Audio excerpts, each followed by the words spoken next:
আমরা কোনো খারাপ খবর শুনলে বা কারো বিপদ দেখলে আমরা অনেক সময় বলে থাকি যে না জানি কোন মায়ের বুক আবার খালি হবে, কিন্তু আমরা একবারও বলি না যে না জানি কোন বাবার বুক খালি হবে।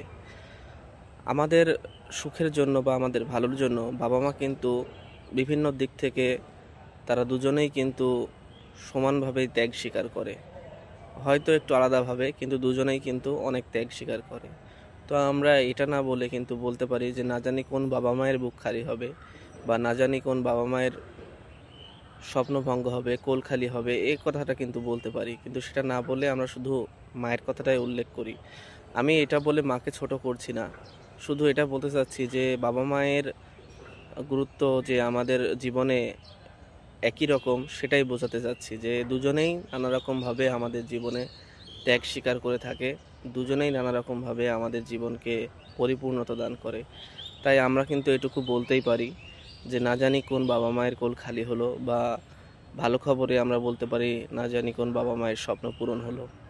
এটুকু কিন্তু বলতেই পারি। আমি ঠিক বললাম নাকি ভুল বললাম? যদি ভুল বলে থাকি তাহলে আপনারা মতামতে জানাবেন।